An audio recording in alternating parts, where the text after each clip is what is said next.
Hello, I'm Helen McMahon for Expert Village. We're continuing now with our butterscotch brownies.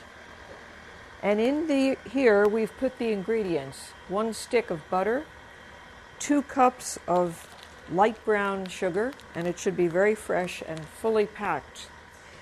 And we've also added 2 good-size eggs.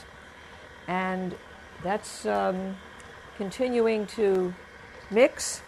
Now we're going to add the rest of the ingredients. We need 1 teaspoon of salt.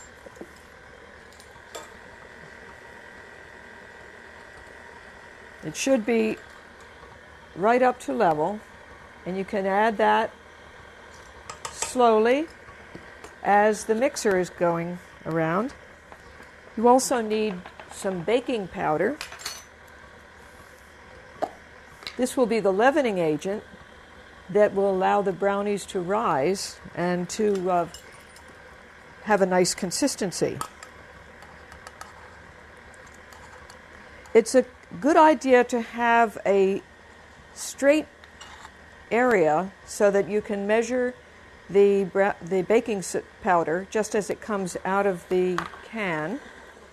And I slow this down a little bit so that it doesn't fly all over. That's 2 teaspoons of baking powder. And this happens to be Clabber Girl, which usually gives us a very nice baking product. Be sure to keep the lid on so that moisture doesn't get into your baking powder, because that can impede the leavening process.